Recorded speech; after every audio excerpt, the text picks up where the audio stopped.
Hello friends, कैसे हैं आप सब। उम्मीद करता हूं आप सब अच्छे होंगे और आपकी स्टडी बिल्कुल अच्छी चल रही होगी। तो इस वीडियो में डिस्कस करेंगे सीटीआई या सीआईटीएस के प्रवेश परीक्षा के इलेक्ट्रीशियन के क्वेश्चंस के बारे में डिस्कस करेंगे, जो कि ये सेट नंबर 2 रहने वाला है और इसमें क्वेश्चंस की संख्या 25 रहने वाला है।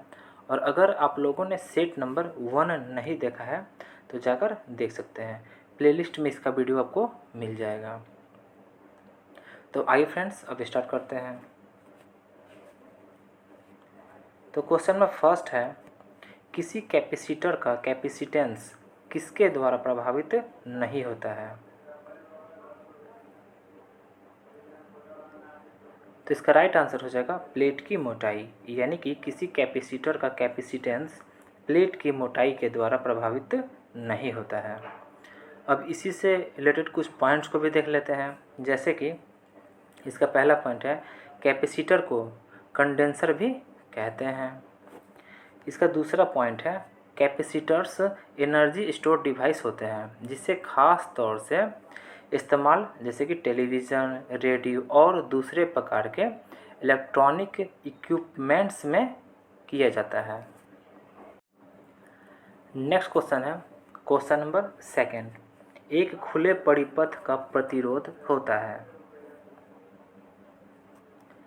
तो इसका राइट आंसर हो जाएगा अनंत, यानी कि एक खुले परिपथ का जो प्रतिरोध होता है वो अनंत होता है। अब प्रतिरोध के बारे में कुछ पॉइंट्स को भी देख लेते हैं, जैसे कि जब किसी चालक में, ये विद्युत जो है थोड़ा मिस्टेक हो गया है, टाइपिंग मिस्टेक, इस पे इग्नोर करें आप। जब किसी चालक में विद्युत धारा प्रवाहित की जाती है तो चालक विद्युत धारा के मार्ग में रुकावट डालता है, इसे चालक का क्या क्या बोलते हैं, तो प्रतिरोध कहते हैं। अगला क्वेश्चन है क्वेश्चन नंबर थर्ड, रेती की लंबाई नापी जाती है।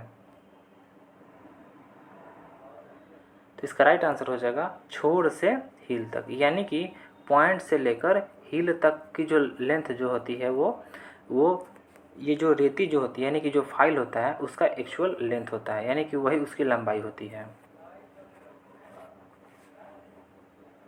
अगला क्वेश्चन है क्वेश्चन नंबर फोर्थ।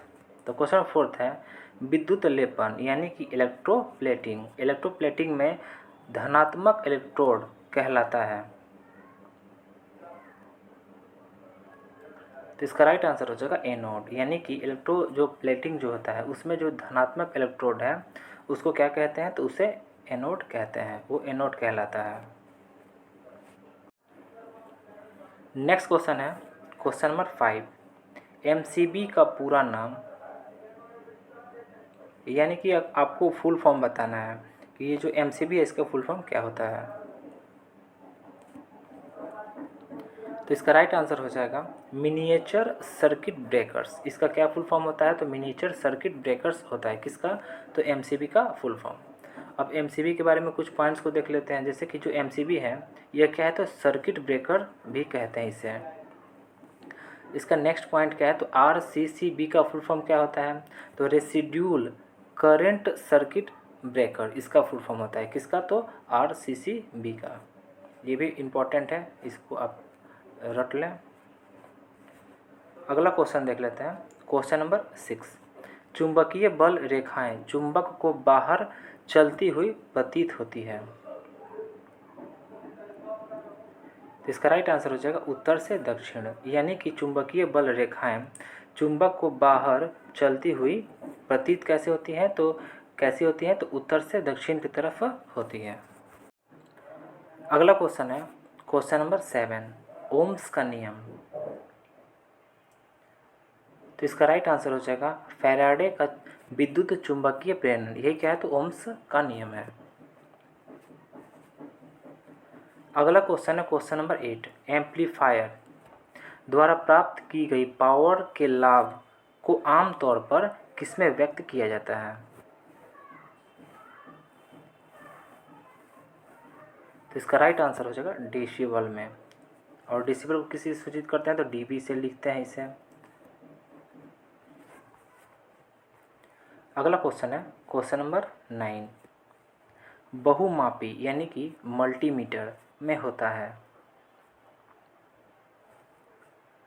तो इसका राइट आंसर हो जाएगा वोल्ट मीटर, आमीटर एवं ओम मीटर। यानी कि जो ये मल्टीमीटर होता है उसमें क्या क्या होता है, तो एक होता है वोल्ट मीटर भी होता है, आमीटर भी होता है, ओम मीटर भी होता है इसमें।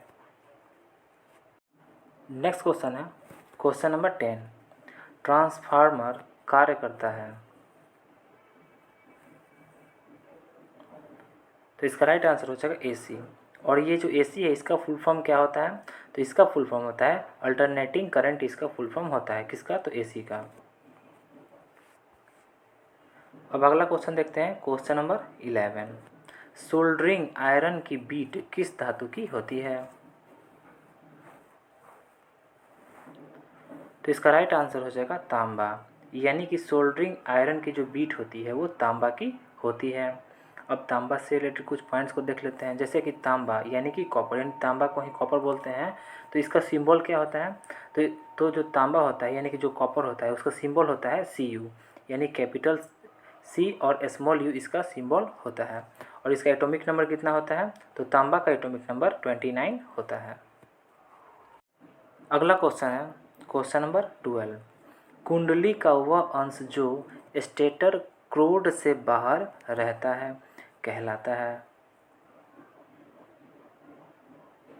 तो इसका राइट आंसर हो जाएगा निष्क्रिय पार्श्व कहलाता है। यानी कि कुंडली का वह अंश जो स्टेटर क्रोड से बाहर रहता है वो क्या कहलाता है, तो निष्क्रिय पार्श्व कहलाता है। अगला क्वेश्चन देखते हैं क्वेश्चन नंबर 13, प्रेरकत्व यानी कि इंडक्टेंस का मात्रक है। तो इसका राइट आंसर हो जाएगा हेनरी। यानी कि जो इंडक्टेंस जो है इसका मात्रक क्या है, तो हेनरी जो है इसका मात्रक है। अगला क्वेश्चन है क्वेश्चन नंबर 14, विद्युत ऊर्जा की इकाई क्या है। तो इसका राइट आंसर हो जाएगा किलोवाट घंटा। यानी जो किलोवाट घंटा है वो क्या है, तो विद्युत ऊर्जा की इकाई है। अगला क्वेश्चन है क्वेश्चन नंबर 15, प्रेरण प्रकार का एकल फेज ऊर्जा मापी होता है। तो इसका राइट आंसर हो जाएगा एक वास्तविक वोल्ट घंटा मापी होता है। अगला क्वेश्चन है question number 16, high voltage transmission line में सबसे शीर्ष कंडक्टर होता है। तो इसका राइट आंसर हो जाएगा अर्थ कंडक्टर होता है। यानी कि हाई वोल्टेज जो ट्रांसमिशन होता है, ट्रांसमिशन जो लाइन होता है उसमें सबसे जो शीर्ष कंडक्टर होता है वो कौन सा होता है, तो अर्थ कंडक्टर होता है। अगला क्वेश्चन है क्वेश्चन नंबर 17, कैपेसिटर में होते हैं दो। तो इसका राइट आंसर हो जाएगा दो कंडक्टर्स होता है, एक इंसुलेटर द्वारा पृथक। किसमें होता है, तो जो कैपेसिटर जो होता है उसमें दो कंडक्टर्स होते हैं, एक इंसुलेटर द्वारा पृथक होता है।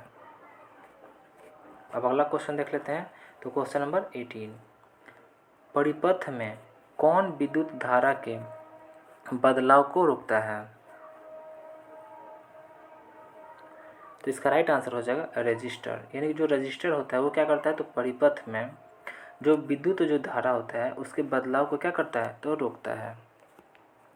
अब विद्युत धारा के बारे में कुछ पॉइंट्स को देख लेते हैं, जैसे कि आवेश के प्रवाह के दर को क्या कहते हैं, तो विद्युत धारा कहते हैं। और इसका जो एसआई मात्रक होता है, यानी कि जो विद्युत जो धारा होता है इसका एसआई मात्रक क्या होता है, तो एम्पियर इसका एसआई मात्रक होता है। अगला क्वेश्चन देखते हैं क्वेश्चन नंबर 19, एक वोल्ट समान है। तो इसका राइट आंसर हो जाएगा एक जूल प्रति कूलम के समान होता है। यानी कि जो एक वोल्ट जो होता है वो किसके समान होता है, तो एक जूल प्रति किलो जो कूलम होता है उसके समान होता है। अगला क्वेश्चन है क्वेश्चन नंबर 20, किसी लकड़ी के लट्ठे को चिकना करने के लिए आप किस प्रकार की रेती यानी कि फाइल का चुनाव करेंगे। तो इसका राइट आंसर हो जाएगा रास्प कट रेती, यानी रास्प कट फाइल का उपयोग करेंगे।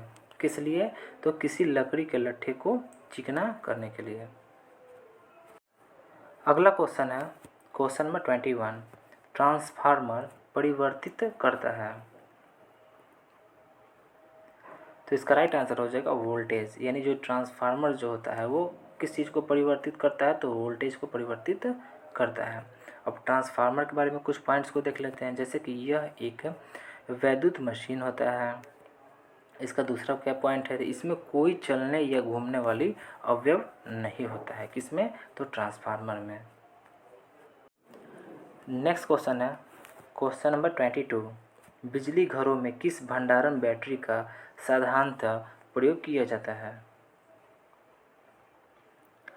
तो इसका राइट आंसर हो जाएगा लेड अम्ल बैटरी का प्रयोग किया जाता है।